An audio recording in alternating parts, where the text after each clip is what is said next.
भाइयों और बहनों, आज मैं आपके बीच बीजेपी के एक समर्पित कार्यकर्ता के रूप में आया हूं, आपके साथी के रूप में आया हूं, आपके हमसफर के रूप में आया हूं। आज बीजेपी दुनिया की सबसे बड़ी राजनीतिक पार्टी है, तो इसमें बेलगावी के इस पूरे क्षेत्र का बहुत बड़ा योगदान है। आपने बीजेपी के विचार और विस्तार दोनों को अपने आशीर्वाद से सींचा है। एक छोटे से पौधे को वटवृक्ष बनाने में आप सबने बहुत बड़ा योगदान दिया है।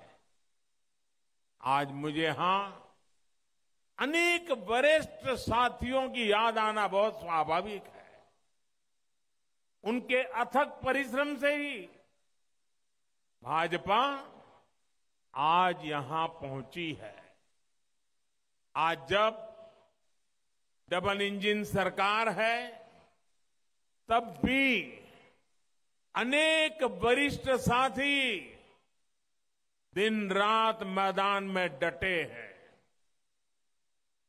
ऐसे हर साथी को,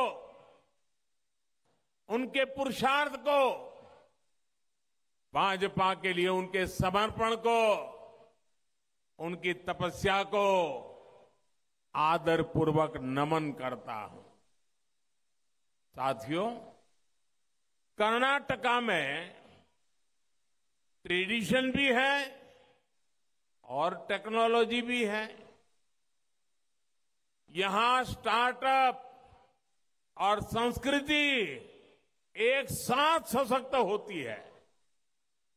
यहां भारत की पुरातन और नूतन पहचान एक साथ समृद्ध होती है।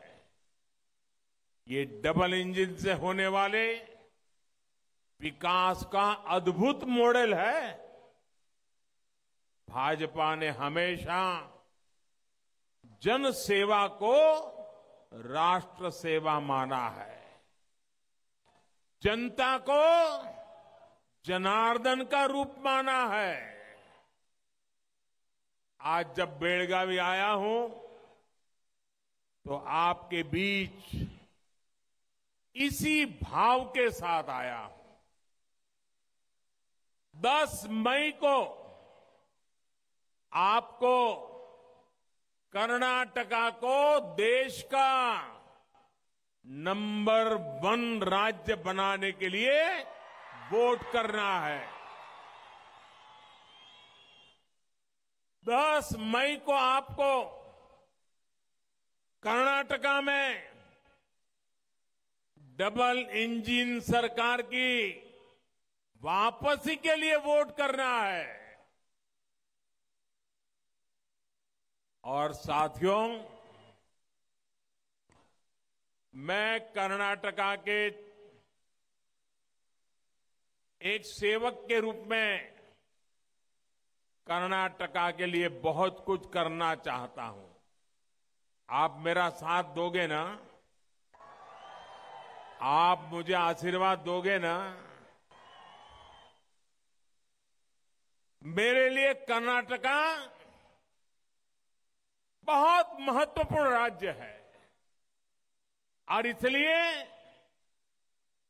मुझे आपके आशीर्वाद चाहिए। मिलेंगे ना? भरपूर आशीर्वाद मिलेंगे। माताओं बहनों के आशीर्वाद मिलेंगे, नौजवानों के आशीर्वाद मिलेंगे, किसानों के आशीर्वाद मिलेंगे। साथियों, भाजपा ने कर्नाटका के विकास के लिए नई ऊर्जा और पुराने अनुभवों के मेल से एक मजबूत टीम तैयार की है। ये टीम आने वाले आजादी के अमृतकाल में कर्नाटका के विकास के हमारे रोड मैप पर काम करेगी। अमृत काल के संकल्पों को सशक्त करने के लिए इस टीम को आपके आशीर्वाद चाहिए। आपके आशीर्वाद मिलेंगे ना? भरपूर आशीर्वाद मिलेंगे ना? पहले से ज्यादा आशीर्वाद मिलेंगे ना? ये आपका उत्साह उमंग बता रहा है। ಈ ಬಾರಿಯ ನಿರ್ಧಾರ ಬಹುಮತದ बीजेपी सरकार। इस संकल्प को हमें मजबूती देनी है। साथियों, आपने देखा है कि भाजपा से पहले जोड़ तोड़ से बनी सरकारों का पूरा जोर सरकार बचाए रखने पर ही रहता था। अस्थिर सरकारों के उस कालखंड से कर्नाटका का बहुत नुकसान हुआ है। ये मैं अपने पीड़ा आपको बता रहा हूं जी, मेरा दर्द बता रहा हूं। कर्नाटक जैसा समृद्ध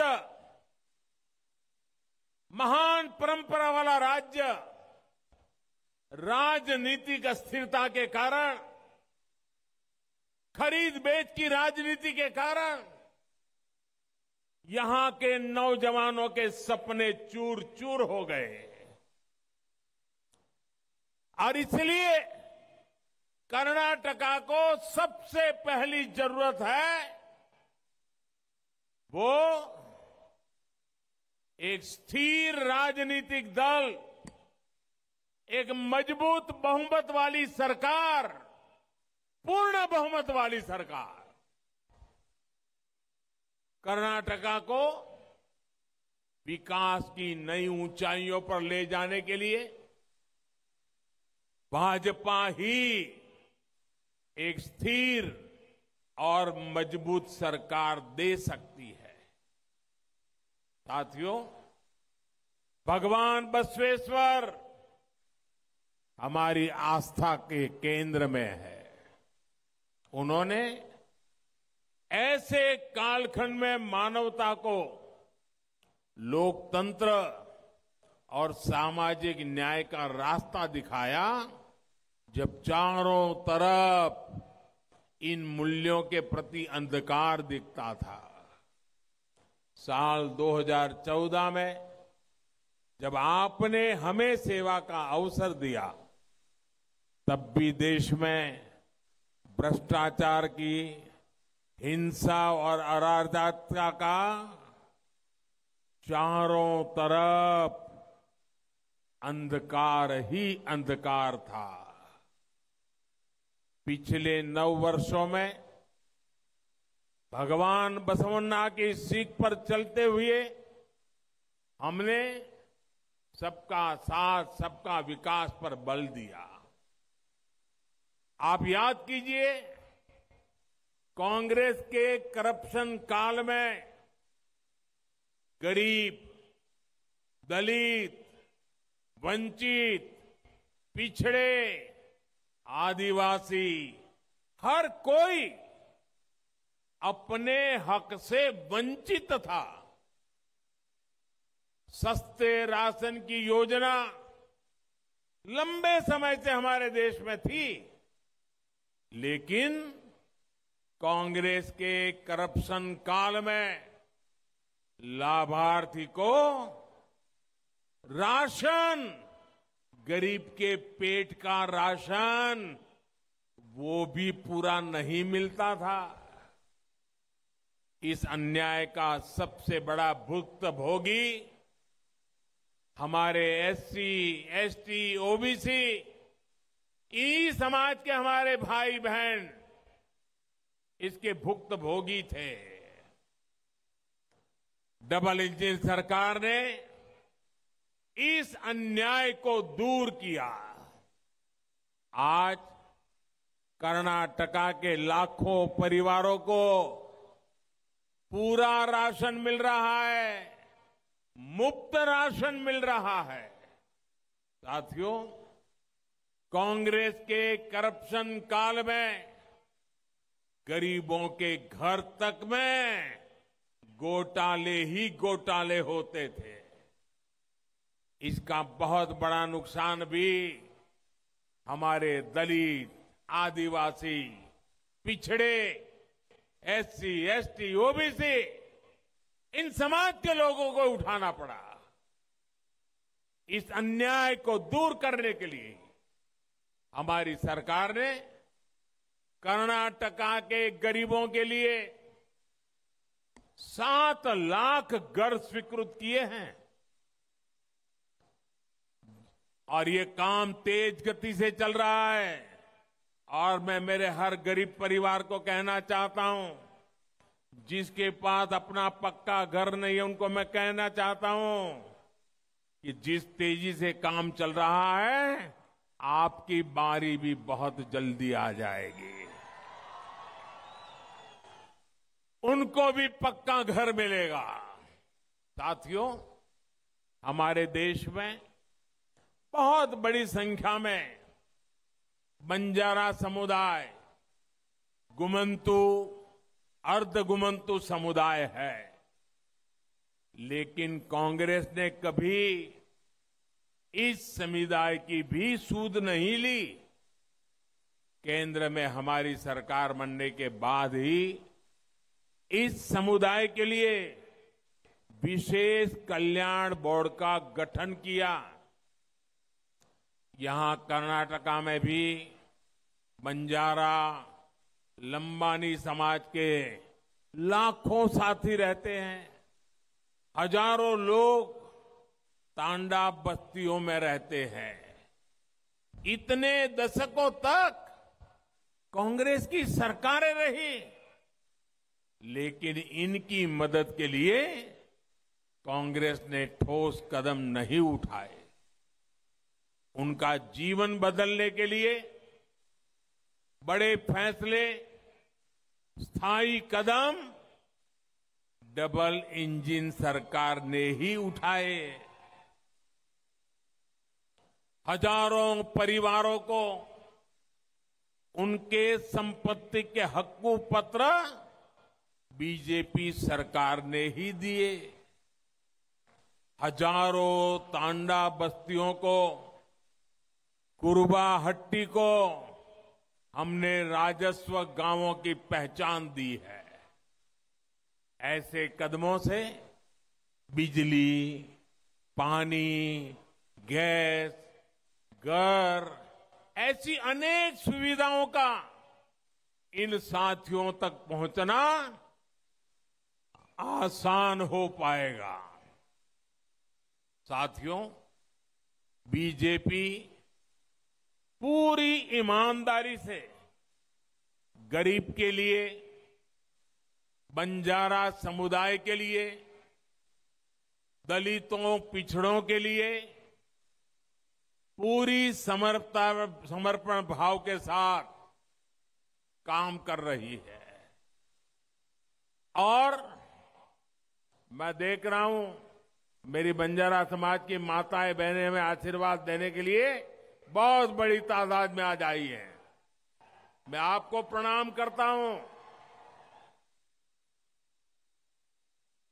और भाइयों बहनों, हम तो इस समाज के हर वर्ग के लिए इतना काम कर रहे हैं, दिन रात काम कर रहे हैं, समर्पण भाव से कर रहे हैं, लेकिन ये कांग्रेस क्या कर रही है?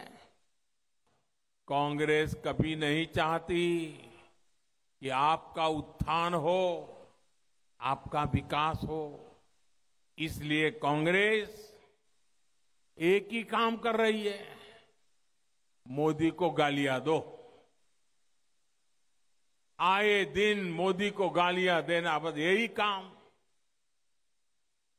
जो भी गरीबों, दलितों, पिछड़ों के लिए काम करता है, कांग्रेस उससे ऐसी ही नफरत करती है। यहां बेलगावी में ही बाबा साहब आंबेडकर ने बताया था कि कांग्रेस उन्हें कैसी कैसी गाली दे रही है।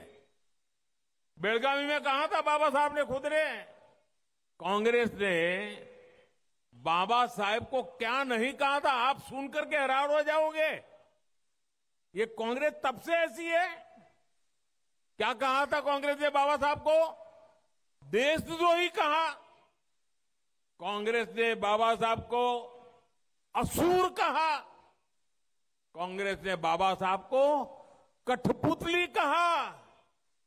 डिक्शनरी में जितनी गालियां थी सारी बाबा साहब पर उन्होंने बरसा दी। भाइयों, कांग्रेस तब भी वैसी थी, कांग्रेस आज भी वैसी है।